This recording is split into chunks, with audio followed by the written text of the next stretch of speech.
So Jack and Ting, take a bow. Good job. You guys did a wonderful job. Toastmaster is not just about coming up here and make a speech. Toastmaster is about two things. Communication, by coming up, making speeches, and participating in the table topic sessions.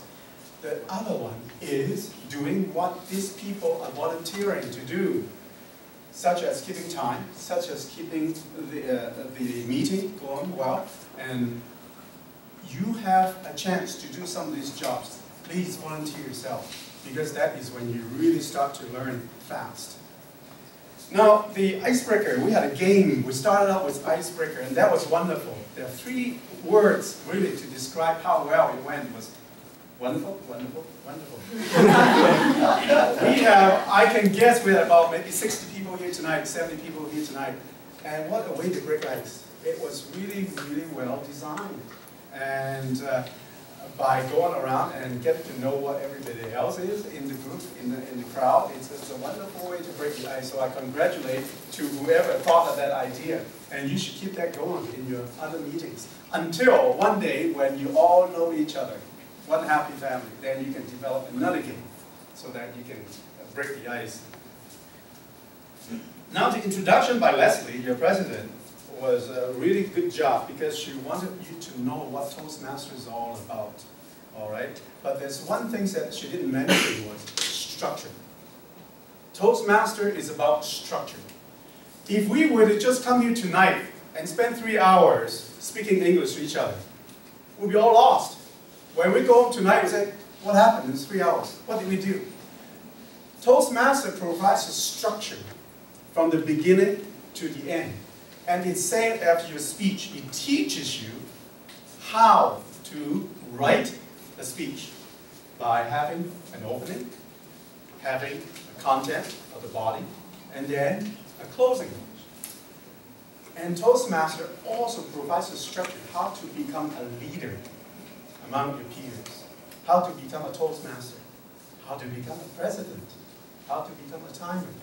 These are very, very important, especially in your life, because you are still a student. One day, soon, you'll be out there working. And all the skills that you acquire during your time with Toastmaster now is going to help you a lot in your future. In fact, when you go for an interview, if you put down on your resume, Vice President or past President of NGHU Toastmaster Club, your employer will be very impressed. Wow, hey, tell me about it. They want to know what you did. Because you have to have leadership skills and communication skills. Those are the 2 basic skills you need these days to have a job and to sustain your employment within the company. And maybe fortunate enough, some of you become your own bosses. And you have to recognize those skills in your workers. Now let's go to the 3 speeches. I'm not going to evaluate in details of the speeches because you already have your evaluators who have done a beautiful job at that. But I will mention a few things because we had some really special speakers tonight. C1 was Jessica. It's the very first speech. It's a debut. It's the very first time you come up here in front of people and speak. And that is nerve-wracking. Okay? And she did a really good job on that because she had a very good voice. Body language was very, very good, and it was an excellent first speech. And we really look forward to your second speech. And the evaluator, Ina, also did a really good job. And she also suggested that in order to shift focus and hide your nervousness. And that was really good. That's really well done. And another way to do that is ask your audience a question. When you're lost for words, when you don't remember what you're supposed to say next, just point to someone and ask a question. Where are you from? Or anything like that. It'll buy you time. It'll buy you time to figure out what you're going to say. Okay? That's another technique that you can use. C number 5, Leslie. Is she still here? Yeah.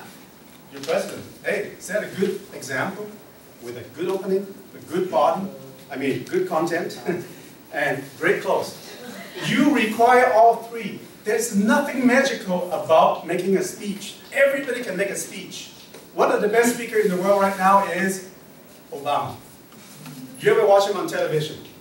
He makes a speech, he's got voice, he's got everything. And the most important thing is he makes point by point. He never drag on. He never gets winded. He never gets lost for words. Watch him next time when he speaks. He's one of the best speakers.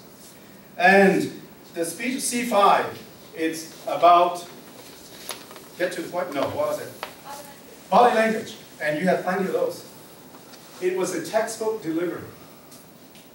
It was perfect. It's right by the book. Okay? Body language is not easy to do, especially when you're nervous. But it really helps you to relax. And one of the most important thing about body language is eye contact. A lot of times you see speakers come up here and they will look at the floor, they look at the ceiling, and the eyes will drift. But train yourself to look at people when you talk to them. It really helps you to relax yourself and also makes you to feel friendly with the people around you. Okay? And the evaluator was Kiki. Kiki, you did a good job too. You did a point-by-point evaluation, which is really good. Because sometimes you can stand up here and make a lot of speech, make a very complicated speech, and nobody knows what you're talking about.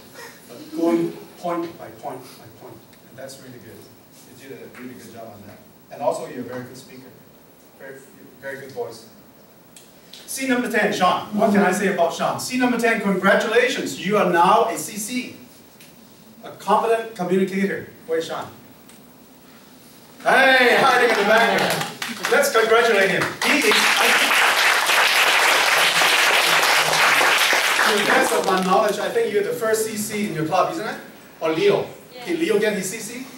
Yeah. Okay, so you're the second CC in your club. Well done. Now, CC means competent communicator. You get that after you finish your first 10 speeches. And then you start working on your next 10, which becomes advanced. It's a little more complicated, more complex. But as you finish another 10 speeches, you will receive your ACB, bronze. Okay? And after that, silver. And then another 10, you get your gold. After you gold, you become a, what do you call it? DTM. A distinguished Toastmaster. Of course, you have to also achieve on the other track, which is what these people are doing. Leadership. Leadership. That's right. There are two tracks. Okay? So, congratulations again, Sean. You did a really good job. I remember when you do your first, second speech at Hawaiian Toastmaster, and what a difference when you come up here now. You just come up here and start talking for 10 minutes like, oh, well, you know, nothing's happening. I'm just talking. You're more relaxed, you know, you're more in tune with yourself, and you're not nervous anymore. Which is good because when you're making a speech here, it's much easier to speak from your mind and from your heart rather than try to memorize your speech. Because when you try to memorize something, you are going to forget some of it. Okay? Now the evaluator, Lee, our president. Lee has been with Hawaiian Toastmaster how many years? 6? 7? 6? He's a veteran. He's been around for a long time. And he did a really good job at evaluating. He made a really good point about making a shorter introduction and putting more into the content and more into the closing. You have to have a balance. So if your speech is 8 to 10 minutes, let's say 8 minutes, you should maybe have 1 minute for your opening and 6 minutes for your content and then another minute for closing. You have to have a balance. If you have too much on one and not enough on the other, then your speech is not balanced. Then people always remember your opening but nothing else. The most important part of the speech actually is at the end, is the conclusion. That is what most people will remember your speech by. Now, table topics. I want to mention something about table topics. Table topic is a speech contest. When you come up here, you are a contestant because we are going to vote for who is the best speaker for the night. Minimum requirement is 1 minute. So somebody else came up here and wanted to have a second question. I said, no, you should actually add more to your speech. You should have at least 1 minute speech, and the maximum is 2. Okay? So make the most of it. And it's no different than a regular speech. You still have to have an opening, a body, and a close. How do you do that in 2 minutes? 10 seconds for your opening. All you do is repeat the question. That's your opening. And then you put your speech, your ideas, and your thoughts into the content. Another minute. And then close it with another 10 seconds. When you close it, all you're doing is repeating what you just told them in the beginning. That's all. There's nothing fancy about that, okay? So you got to follow that structure. If you do that, all your speech is going to be great. Sometimes when you think about, you come up here to make a speech, whether it is 2 minutes or 10 minutes, it is not what you have to say. It's how you say it. Most people will not remember word by word what you just told them tonight when they go home. But they will remember, wow, that guy was good. Or, that girl was really good. She was good. Okay? It's how you say it. Another suggestion is when the session master asks a question and then picks a candidate to come up here, that session master should repeat that question. Okay? That will give the person a chance to think, to organize himself or herself. Last but not least, our language evaluator. There's no other better choice here than an English teacher. You guys are very, very lucky to have Crystal here every week. Well, as much as she can, she is definitely will come to help, I'm sure. If not, there will be other qualified people to do that. It's a very important job because it really helps you to understand and to improve language. There are a couple of things I want to add to that tonight. First of all, a lot of has been referred to section. It's not a section, it's a session. The difference is, what is the difference between a section and a session? We have to correct that right away because when you come here, we have different sessions. Like Toastmaster, we have speech is a session. Language evaluation is a session, not a section. A section is when you divide people into different parts. You know, like this is the left section, this is the right section, this is the middle section. Okay? There's a big difference between section and session. Now, another suggestion I want to make is, I know that being not a native English speaker, some of you will find very difficult at pronunciation. But there's a very easy way to overcome that, is to slow yourself down and to make every syllable audible. A lot of times if you have a complex word, like a word with 3 or 4 syllables, you all know what a syllable is, right? You try to hurry so that people will not understand what you're saying, and you can make mistakes by it. Now, let's just pick a word. Pick a rather difficult word. What do you call a doctor who takes care of animals? Animal doctor. It's a tough word to say. Can somebody say it? Oh, me, I know. Veterinarian. Veterinarian. Veterinarian is a very complicated word to say, right? But it's not, because if you can write a word, you can spell, you can make pronunciation.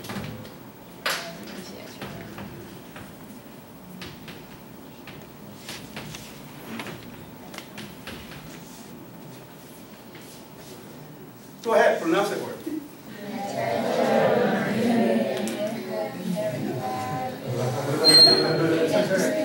Break the word up, break the word up.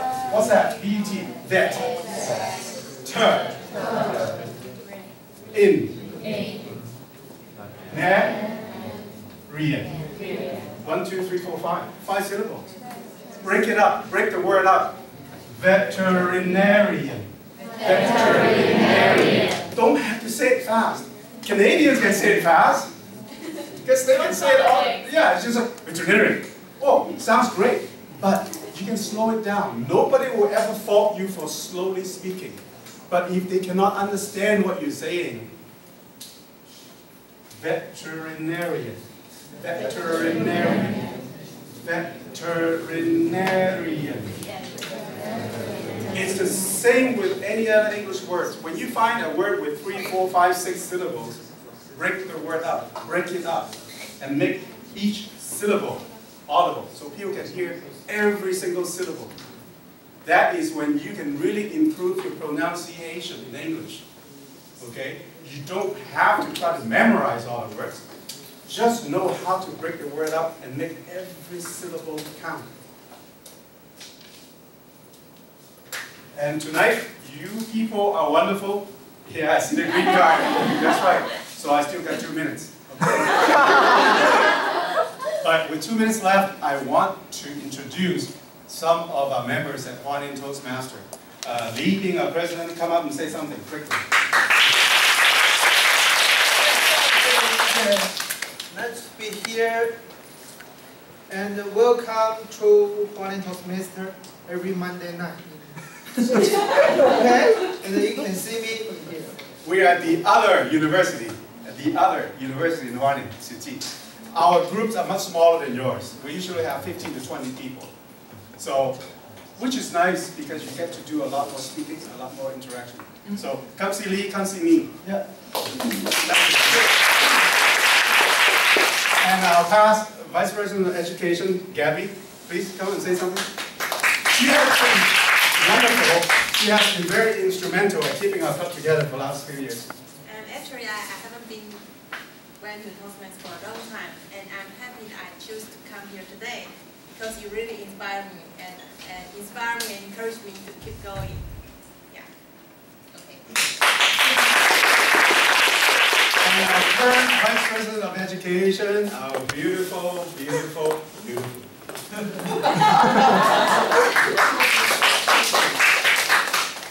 Still repeat again, welcome to Hualien Toastmaster Club. We have the venue in Tzu Chi University, and actually you can interact with the other students here in Donghua, but you can interact about some men and women, they have different occupations, so you can change your opinions and learn from them also. And I'm the Vice President of Education, Ophelia Lee. So yeah, if some of you don't have anything to do Monday nights, we're there between 7 and 9 o'clock. And like Ophelia was saying, our club actually have maybe half of them are students. The other half are all professional people, old people. So thank you for inviting me here tonight, and good luck to your club. Thank you.